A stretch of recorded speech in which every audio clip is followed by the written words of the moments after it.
Hello, I'm Stephanie Soebbing with Quilt Addicts Anonymous, and today I'm going to teach you how to do spray starch applique. This is a hand applique method, and I'm about to go on a road trip to Texas for a quilt market and quilt festival. And from the Midwest down there, it's going to be about 32 hours round trip. And of course, I'll be driving some of the time, but I can't sit still and just not have anything to do with my hands for that length of time. So I'm going to prep a bunch of pieces to take with me, and while I'm doing that, I'm going to show you guys how to do this method of applique. I really like it when you want it to be something special. If you're just doing something quick and easy, or if it's a baby quilt that's going to be washed a ton, I usually do fusible applique, and we have a video tutorial on how to do that. But if you want something that really is going to be heirloom quality, this is a great way to do it. It's my favorite method of hand applique because you don't have to worry about the shapes getting kind of weird as you're turning them under as you go, because they're already going to be perfectly formed before you put them down. So let's go over the things you need to prep your templates, and then we will get started. All right, so obviously we need some spray starch. I've got some Mary Ellen's Best Press here for that. You're going to need something to make your templates out of. I just have some old cardboard that I'm going to trace on that. You're going to need a marking utensil. I use my friction gel pen. And you want something that can go away because we're going to be tracing out the shapes of where everything goes on our background piece. You need a little artist paintbrush, just something, this is what my daughter has that she paints with, and so I've cleaned it off really good, and we're going to use it for the spray starch. You need a little pair of embroidery scissors. You need some paper scissors because we're going to be cutting both paper and the cardboard, so you don't want to use your fabric scissors for that. Of course, you need a thimble. My favorite one is the Nimble thimble. It's leather, and it gives me really good control when I use it, and more so than the metal ones do. And it does have a little bit of metal at the tip of the finger, and that helps protect your finger from the needle poking through. You need some fabric scraps and some threads to match. I use Aurifil 50 weight. If you can find it, you also can get Aurifil 80 weight, but 50 weight works just fine as long as you match your colors to it. Obviously, you need an applique pattern. Today, I'm going to be using the Butterfly Boutique by Appliqué After Hours. It's designed by Angela Lawrence. Angela and I were next to each other for a week when the Des Moines Quilt Guild had their show this fall, and I saw this pattern. My daughter is obsessed with butterflies. I knew I had to have it, and I had to make a pattern for her, and so we're going to be making the rainbow butterfly. I did not get rainbow fabrics, but that's okay. We're just going to have a lot of color in there, and it's her favorite colors, pink and purple, so that'll be fun. And we have everything you need to make this over at shop.quiltaddictsanonymous.com, so you can click on the link below and get to all these products. One other thing you need is you need a pressing surface and an iron. So most of us quilters, we have that already, so you'll be good to go. All right, well, let's get started. So I've already made my templates, but I'm going to walk you through the process here. The very first thing you want to do is make a copy of the original template, and that's not violating any copyright as long as you're using it for your own personal use. If you share it with everybody in your sewing circle or guild, then you're in trouble. But as long as you're doing it for your own personal use, totally fine. So what I did is I made a copy, and one I'm going to keep is my original. This is for if I ever want to make this pattern again, or if it will help me when I go to place all my pieces. And then on my second one, I'm going to write what order they're going to go in, and then also this is the one that I'm going to cut out to get my templates. So here's how you tell what order you're going to put these in. So you kind of have to be a little logical when you're determining how to put this together, because an applique template is just going to be that. It's going to be the shape that the applique is supposed to be when it's finished. And so it's not going to tell you what order to put it in. It's not going to tell you where you need to have extra fabric, because all that is dependent on the applique method that you choose when you're putting it together. So I'm going to show you how to do this here. So we want to look at what piece goes on last, and by what piece goes on last, it's what piece doesn't have anything that fits under anything else. So that's pretty clear that it is the body, and probably in all of these butterflies, it's going to be the body. And you can see that all of the wing bits are going to fit nicely right underneath here. So now it's really easy to say, okay, well, maybe I'll just go, up from here. Well, that's not the case. So you have to look a little bit closer at it, and you can see that it actually is these wings that are going to be the second to last and third to last pieces to go on, because they sit over these pieces up here and then also these pieces here. So in this case, I just alternated numbering them. 1, 2, 3, 4, 5, 6, 7, 8, 9, 10, and then 11. And that's when I looked at it, I could see that these would have to go on before these, because these ones sit on top of these pieces. And then these pieces sit on top of the top wings. And so once all those 4 are on, then we can put these pieces here. See how there's nothing, they kind of, all the others tuck underneath there. And then of course, everything tucks underneath the body. So that's how I numbered them. Now I'm ready to cut this apart, because I need to cut directly on the line in order to get my template so that my applique piece turns out the size that it was drawn in the original. Now it doesn't really matter what order you cut these out in, just that you're very careful to stay on the line when you're doing it. This is where you're going to want to use this paper scissors.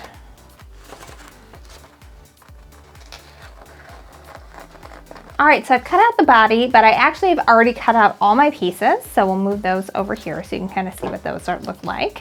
All right, so you can see I've got everything cut out. Everything is nice and labeled, and it's all going the right way. So I can tell that if it's 9 rainbow, then it's supposed to be going up. That's always a good thing when you're doing that. And one other thing that I did here is I made sure I put the patterning that it's going with. So we know that this is the rainbow butterfly, and there are lots of other butterflies in here. And if I ever want to make this pattern again, I don't want to try and figure out, well, what one does this go with? I want to be able to put these all in a baggie and have all of my my rainbow pieces together. So if I want to make this one again, I can easily grab it and I don't have to go through all these steps again. All right, so now we have to trace these onto cardboard, because this is not sturdy enough to do the spray starch applique with. We need something a little bit sturdier. Cardboard works great and it's super cheap. Another option that you could use is they have Mylar templates that you can get, and they are heat resistant. So if you are making something where you're going to be using a template a ton of times, it's worth buying one of those. But if you're like with this one, where I'm going to make one butterfly one time, cardboard is your way to go, because it's really cheap and it works fine for a few different uses. Even if you're going to do it a ton of times, you don't necessarily have to go up to the more expensive template. You can just use cardboard and remake the template a couple of times, as long as you've saved your original and you know the original size. So I'm going to use a Sharpie here in the video, just so that way you can see it really easily, but you would want to use a pencil or something that is not going to come off on your fabric once it's cut. So I'm just tracing around.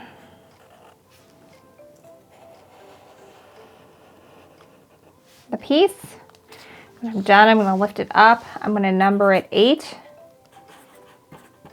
rainbow, so I can transfer the markings over, and then I'm going to do one more step. So if I bring this back over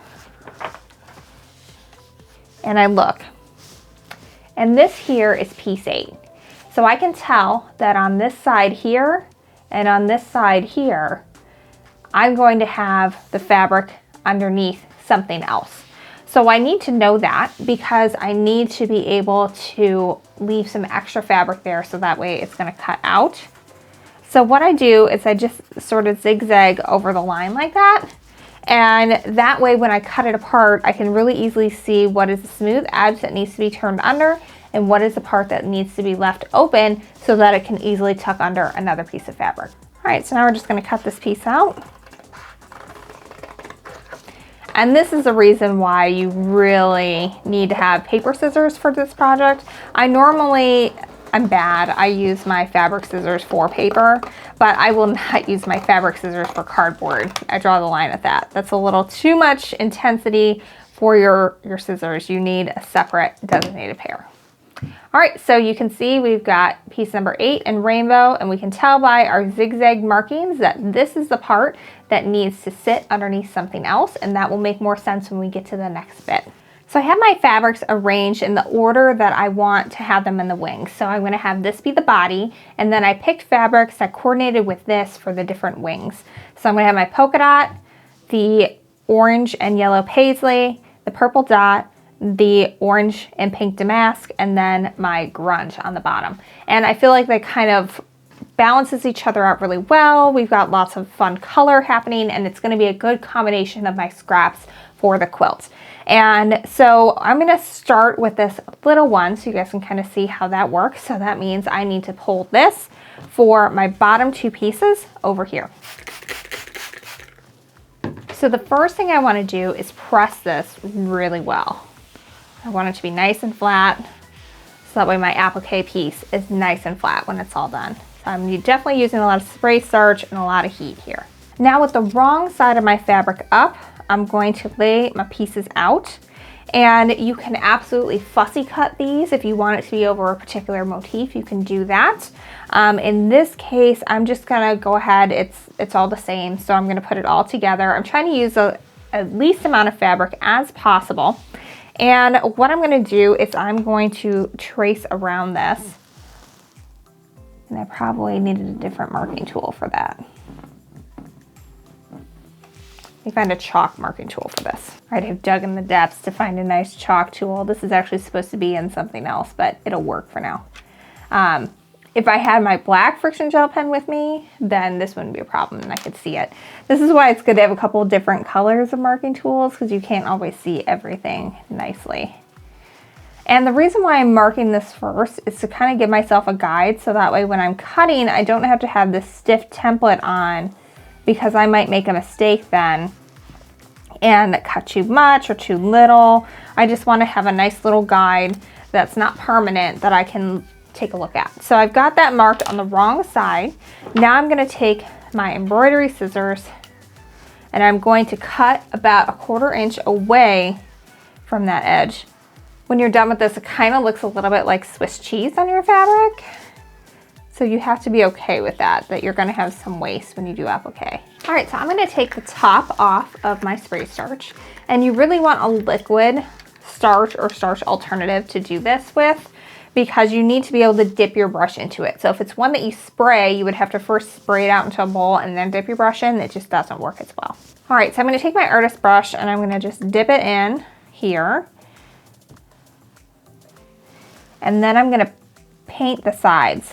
I want to get it pretty wet, and I'm going over that chalk line because that's the edge that we need to get nice and crisp. And you will get your ironing cover a little funky when you do this, because it's just going to be a lot of concentrated heat. So maybe use an old ironing board for this, or one that you don't mind getting a little messy.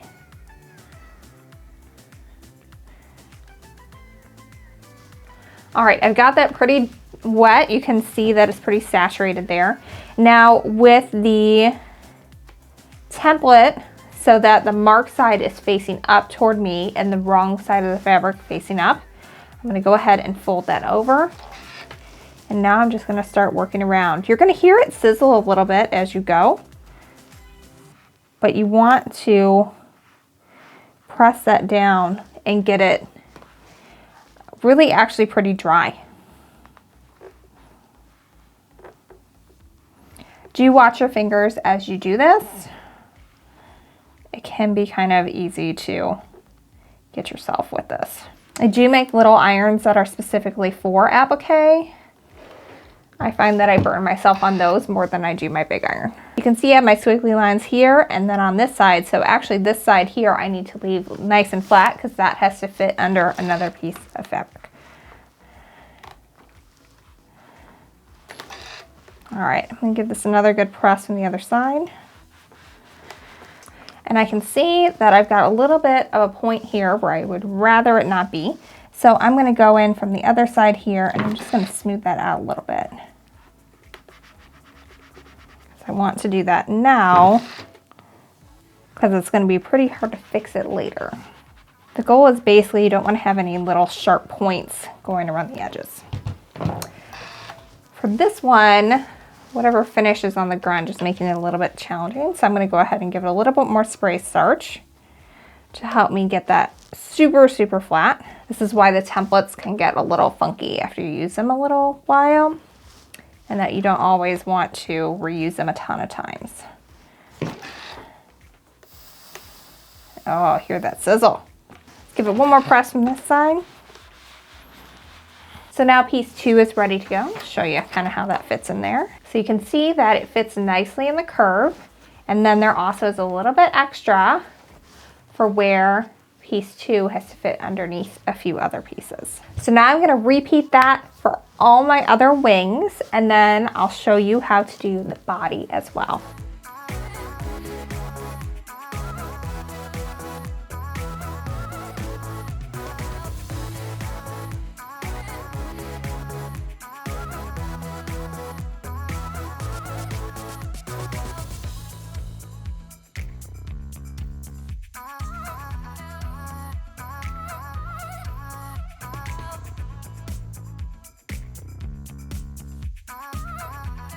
So I finished all the wings, and now it's time to do the body. Now the body is a little bit different because it has all these curves that come in. So what I'm going to do is I'm going to just do a tiny little clip, not all the way to the mark is, but maybe about halfway between the edge and where the mark is along each one of these indents. I don't want to go all the way to the mark because I don't want to have a raw edge poking out, but I need to get maybe about halfway in between, just a little clip to help it ease around. It would be like if you were sewing a sleeve into a garment and you need to give a little bit of clips in order for it to lay nice and flat. Now, instead of doing the entire edge at once, I'm going to take this a little bit at a time because this is a large piece and it's going to take me a little bit longer to get everything wrapped around. And this one, if you remember, is the one that sits on top of everything. So we're going to have no edges sticking out. We're going to wrap the entire piece fabric around our template. All right, now this top part does have a little bit of a point to it, so I'm going to go ahead and press that over. And you can kind of see how that edge is kind of coming in a little bit and allowing me to get that curve nice and rounded inside that little convex curve or concave curve. I don't know, it's been a while since I've done geometry there. Okay, I think I have dried out the side over here, so I'm going to add a little bit more spray starch to it to wet it out a little bit more.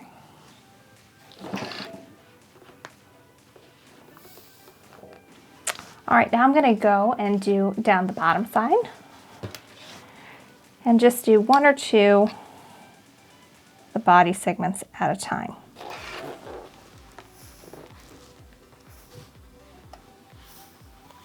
Now, obviously, every applique piece is going to be a little bit different, so you kind of have to use your own judgment as to what is going to work best to get the results that you're looking for yours. So here we go, we've got all of our pieces ready to go, and I still have the templates on the inside of them. That way I can tell what's what and what's supposed to go where, because I only have to use each template once. If you were reusing templates, obviously you wouldn't be able to do that. You'd want to organize them some other way. So at this point, what I would do if I were going to travel with this is I would put these all in a sandwich baggie, and I would prep my background strip, and then I would sew the rest in the car or wherever it is that I'm going that I can't bring my sewing machine. But I'm going to show you how to do the applique stitch and then also prep your background piece here, so that way you can start working on your own applique project. Also, one note, you can see I talked about how you can fussy cut these, and here I've definitely fussy cut there, and I've made sure that my dots are in about the same place on here, and that this middle medallion is in the right place here. And then I also got it to where this red spot was going to be right in the center, because that's kind of feeds out into these bits, because actually this is the same fabric as this, just in a different colorway. So I really like how this is looking. I think it's going to be really cute when it's all together. So now I'm going to show you how to prep your background so it's ready to go. All right, so I'm going to take my background square and I'm going to lay it on top, and I'm going to center it within the block. You could always measure and mark this. I kind of use my fingers. So what I do is I'm kind of lining it up, and right now I've got about the same amount of fingers on either side. And I think you can see on camera where this is coming through. And then let's see how we're doing on the top and bottom here as well.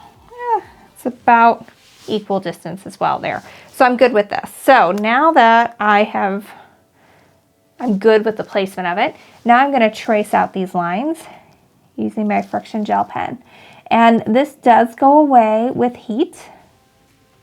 So it's not terribly important that I'm perfectly on, but you do want to be close because you're going to use this as your guide when you are sewing your lines down.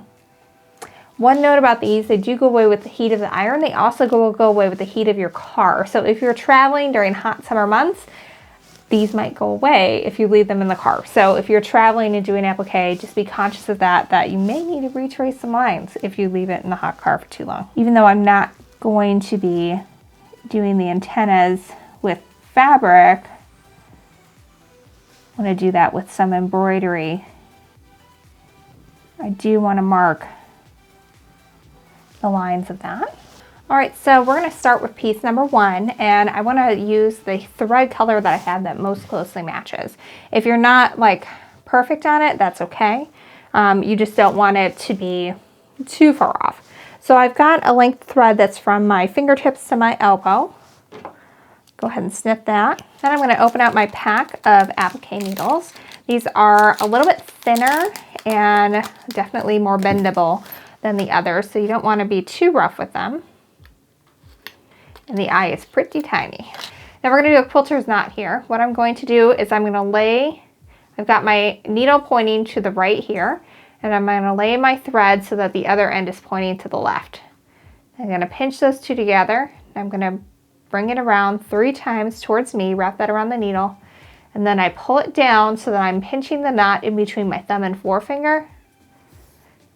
And then when I pull it down, I end up with the teeniest little knot at the bottom. If you need to watch that a couple of times, feel free. All right, so I do not want to keep my template in, so I'm going to go ahead and take that out.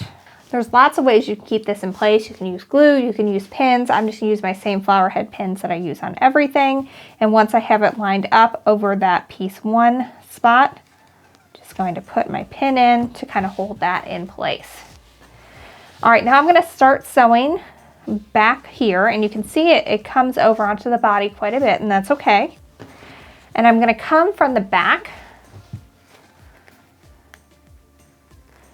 and bring that needle out on the fold that we spray starch down.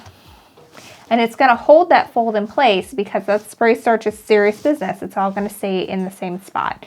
Now from this point, it's pretty much like you were binding a quilt, just with a lot smaller stitches. All right, so I'm going to go ahead and pull that thread out, and I'm going to take my needle and I'm putting it into the backing fabric right where that needle came out. And then I'm going to bring it out maybe 1/8 of an inch down, right on the fold of that fabric. And then you just keep repeating as you go. The idea is that you don't see these stitches, that by working just with this nice little blind stitch, and then also by using thread that matches, that you're able to hide that stitch. If you do stab yourself with the needle, your own blood or your own saliva will get your own blood out of a fabric, and I've tested this, it works. Stitch was a little bigger than I probably should have done. I'm going to do a little bit smaller stitches as I go around the curve here.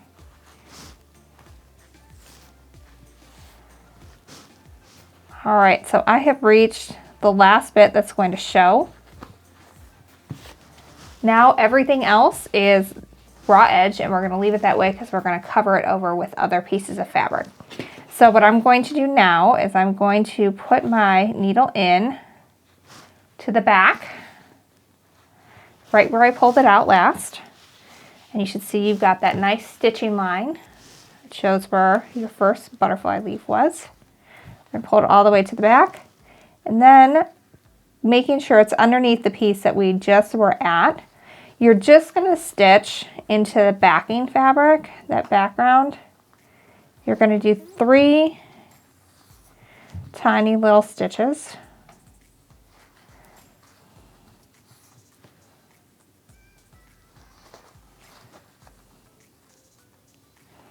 And then I'm going to do one more, just kind of cross through.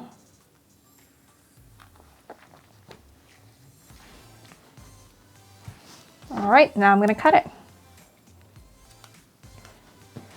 I'm also going to trim this extra little bit here so we don't have a big knot back there.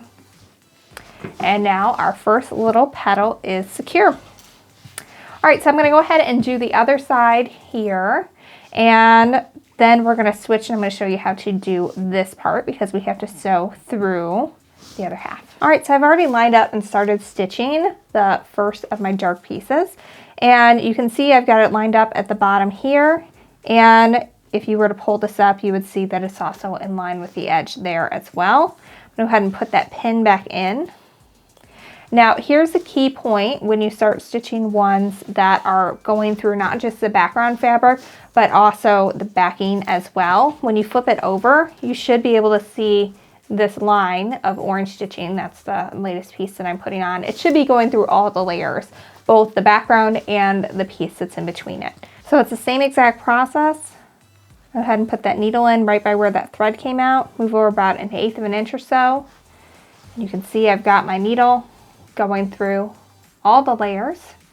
So you can see it's going through the background and the first piece that we sewed on, and then it's coming out right on that fabric fold and pulling. All right, I'm going to sew the rest of these pieces on in the same order that we determined at the beginning of the video.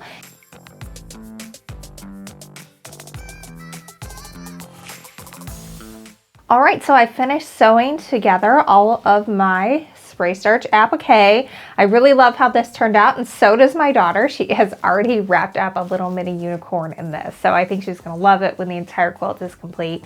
So I've got a lot of prep work to do. I've got to prep all my pieces for the other 11 butterflies. I'm gonna put each butterfly piece in a separate baggie, so that way I can just get it as I go, and I'm also gonna mark the background with it, so that way I know where everything is supposed to be. I have to press this because it gets a little wrinkly as you're working with it, and you know, becoming a quick blanket to a unicorn didn't help that either. But I'm gonna wait until I do a little embroidery stitch for the antenna, so that way I can get that covered and then give it a good press and then store it until I get all the other blocks done. But I really love how this turned out. I love how the edges are all super smooth. I would not have been able to get that if I was doing the traditional needle turn applique, which was the first way I learned how to do it, and it just didn't work very well for me. For hand applique, I wasn't able to get those nice smooth curves, but I absolutely can get it with the spray starch applique, because since you're doing the pressing first, it gets super curvy and just takes on the shape of that template. I'm gonna go ahead and turn this over real quick just so you can see what the back looks like. As you can see, it just looks like a little bit of a dotted line going through it, and you can see the thread choices that I used. I clipped my threads kind of short, and then we've got our little stitches to tack everything down here. One thing you want to pay attention to is you can see I've got all my knots and my little stitch tacks underneath where the actual butterfly applique is. None of it is in the background fabric because you would see it if you did that. You want it all to be covered by your applique templates. But I'm really loving how this turned out. We've got really nice smooth curves, and those fussy cut bits worked out really well. It all turned out super cute. I just really love how this entire butterfly turned out, especially these little fussy cut bits. Oh my gosh, I just love that. Well, I hope you enjoyed this tips and tricks video from Quilt Addicts Anonymous. I'm Stephanie Soebbing, and we come to you with video tutorials every week. So make sure you subscribe and click the bell notification so you don't miss any of the new tips and tricks and new pattern releases that we put out there as well. The videos are always free to watch, and we've got everything that you need to make it at shop.quiltaddictsanonymous.com. Thanks so much, and until next week, happy quilting.